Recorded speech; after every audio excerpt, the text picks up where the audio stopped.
Jumat Agung sampai kepada Paskah merupakan suatu peristiwa di mana setiap orang Kristen atau orang yang percaya kepada Yesus Kristus memperingati kematian sampai kebangkitan Tuhan Yesus Kristus. Dalam kematian sampai kebangkitannya, Tuhan Yesus telah mengalahkan kuasa maut.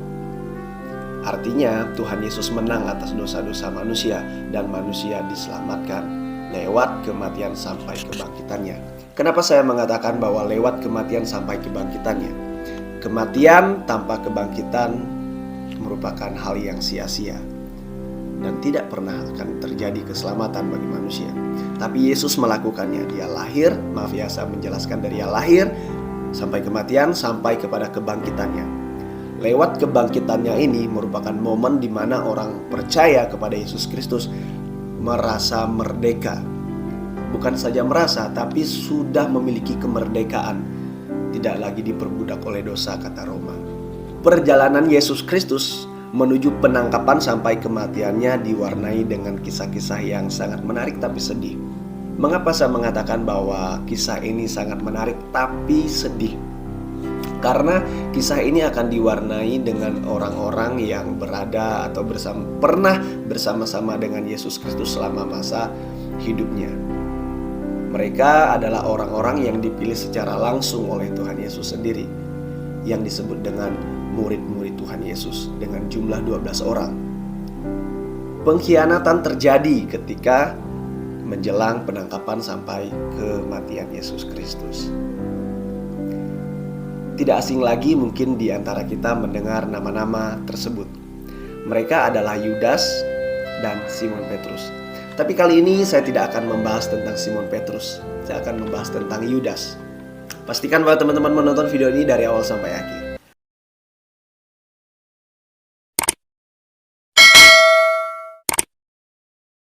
Shalom teman-temanku semua, selamat datang kembali di channel Bang Kepo Rohani. Selamat datang bagi teman-teman yang baru mengunjungi channel ini. Terima kasih kepada kalian yang sudah mendukung channel ini dari awal sampai akhir.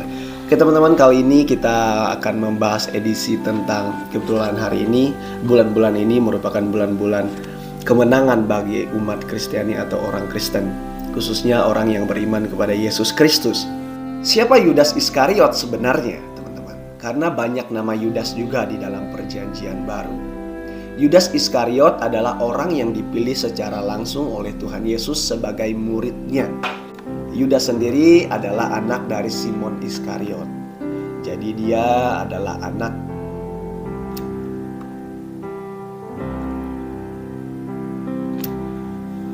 apa yang menjadi pekerjaan Yudas? Yudas ini doyan atau senang dengan hal-hal yang berhubungan dengan hitung-menghitung begitu ya. Ada satu peristiwa di mana Yudas ini sangat terkenal dan dia istilahnya dibongkar siapa jati diri Yudas ini sebenarnya. Dalam peristiwa di mana Maria menyeka kaki Yesus dengan minyak yang sangat mahal pada saat itu. Nah, di situ Yudas protes terhadap Yesus. Kenapa minyak yang sangat mahal ini digunakan hanya untuk membasuh kaki? Coba aja dijual. Pasti harganya mahal, dan ketika harganya mahal, dia bisa membagikan uang itu kepada orang miskin. Tapi sebenarnya bukan itu maksud dari Yudas ini. Dia ingin mempergunakan untuk diri sendiri sebenarnya. Dia rugi terhadap hitungan itu. Oleh sebab itu di sana dia dibongkar karakternya. Dikatakan dia ini suka mencuri. Nah, karakter ini seperti kita tahu bahwa dari semua murid Tuhan Yesus ini ya, bukan berarti berasal dari orang-orang yang hidupnya sudah rohani atau hidupnya sudah khatam dengan firman dan dia melakukannya, tidak. Untuk apa? Ya karena memang seperti yang Tuhan Yesus katakan, dia datang ke dunia untuk apa? Untuk menyelamatkan orang-orang yang berdosa. Itulah makna dari kedatangan Tuhan Yesus ke dalam dunia, teman-teman. Jadi di sini kita akan melihat bahwa di mana Yudas menjadi pengkhianat terhadap Tuhan Yesus. Fakta-fakta yang menarik sih tentang Yudas ini sangat banyak ya.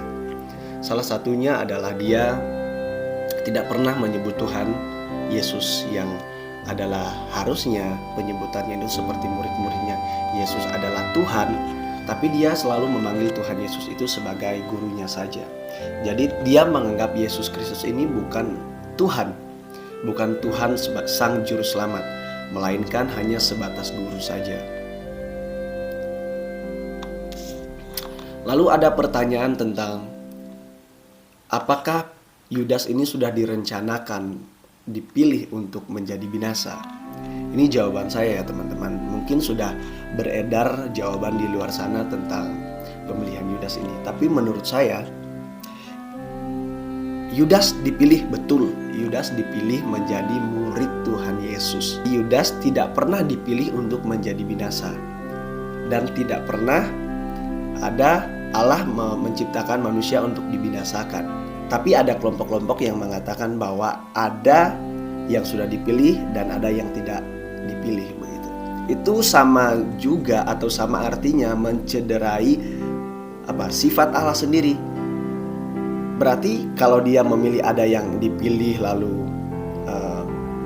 ada yang tidak, berarti mencederai yang namanya sifat Allah sendiri yang namanya keadilan. Berarti Allah tidak maha adil. Tapi di sini kita melihat bahwa Allah itu maha adil dalam keadilannya. Oleh sebab itu, dia datang ke dunia untuk menyelamatkan orang-orang berdosa. Pemilihan Yudas sendiri dipilih oleh Tuhan Yesus secara langsung. Yudas menjadi muridnya dan ikut berperan penting dalam perjalanan pelayanan Tuhan Yesus selama di dunia. Pemilihan Yudas ini pun saya bayangin ya, Tuhan Yesus tidak pernah main-main dengan pilihannya. Ketika dia memilih seseorang untuk menjadi muridnya, artinya dia punya tujuan. Kenapa saya bilang Yesus Kristus punya tujuan sendiri dalam pemilihan Yudas ini? Ya karena dia ingin menyelamatkan Yudas ini. Jadi ketika Yudas memilih untuk berkhianat, bukan pilihan Allah, tapi yang menjadi pilihan Allah adalah dia memilih Yudas untuk menjadi muridnya. Agar apa? Agar Yudas ini mengalami pertobatan, agar Yudas ini mengalami perubahan hidup, perubahan sikap karakter. Tapi itu tidak terjadi bagi Yudas. Kenapa saya mengatakan seperti itu? Teman-teman bayangin, ada orang yang serupa dengan Yudas ini, tapi memang hanya berbeda saja perbuatan. Tapi pengkhianatannya ini sama. Petrus atau Simon Petrus yang kita kenal, berapa kali dia menyangkal Tuhan Yesus? 3 kali. 3 kali dalam penyangkalannya. Tapi apa yang terjadi? Petrus menyesal dengan perbuatannya. Dia menyesal dengan segala sesuatu yang dia buat terhadap Yesus. Mungkin secara manusia mungkin dia mengatakan bahwa kenapa saya tidak mengakui saya adalah murid Tuhan Yesus yang selalu bersama-sama dengan Tuhan Yesus. Tapi dia memilih untuk menolak itu. Tahu apa yang terjadi? Dia menyesal. Dia menyesal, dia bertobat dan dia berbalik kepada jalan yang benar. Dia dengan militan memberitakan kabar Injil Kristus Yesus. Nah, seperti ini yang namanya dengan hak bebas. Karena manusia diciptakan dan diberikan yang namanya free will ya, tentang hak bebas. Jadi untuk memilih itu ya ada di pilihan kita. Tapi ingat, keselamatan tidak bisa kita kerjakan dengan sendiri. Bukan datang sendirinya, tapi melalui darah Yesus Kristus yang telah mati di kayu salib dan bangkit serta mengalahkan maut. Disitulah letak keselamatan kita. Tapi kita harus ingat juga, bukan berarti kita sudah diselamatkan, kita menjadi orang-orang yang pasif. Dengan begitu kita seenaknya saja mengatakan bahwa ya sudah, ketika Tuhan Yesus sudah mati di kayu salib, dia menyelamatkan dan saya selamat dan saya hidup bebas. Itu namanya kamu menjebak diri sendiri, teman-teman. Dalam pengkhianatan Yudas ini sangat menarik. Dia sangat-sangat menghargai Yesus Kristus hanya dengan 30 keping perak. Ya saya nggak ngerti ya pada saat itu mungkin dia pernah ditawari atau tidak. Tapi yang jelas Alkitab mencatat bahwa dia menjual Yesus dengan 30 keping perak. Padahal sebenarnya uangnya juga tidak digunakan. Untuk apa? Malah dia yang mengantar imam besar, dia mengantarkan prajurit-prajurit untuk menuju menangkap Yesus Kristus. Sekali lagi bahwa pilihan yang diambil Yudas ini adalah pilihannya sendiri.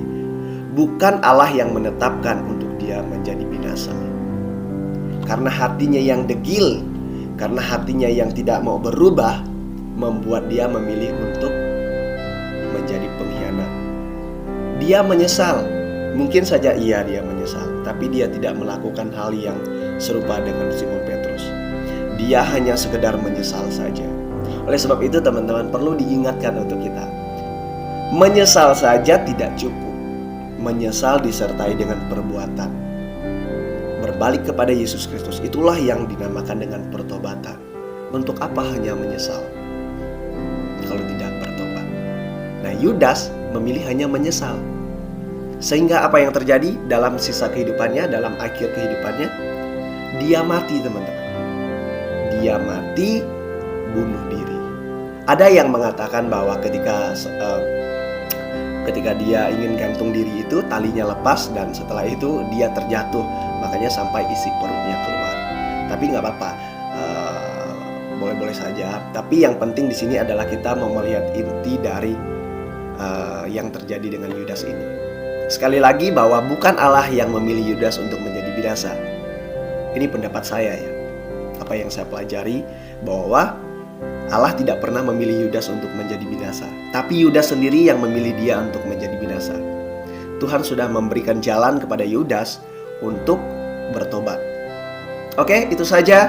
Semoga Jumat Agung sampai Paskah ini mewarnai kehidupan kita dan mengingatkan kita kembali bahwa kematian Yesus Kristus sampai kebangkitannya menjadi momen kita untuk menjadi orang merdeka. Kalau kita belum merdeka, itu salah kita. Darah Yesus Kristus sudah menebus kita menjadi selamat. Selamat Jumat Agung dan selamat Paskah. Tuhan Yesus memberkati. Salam kepo rohani.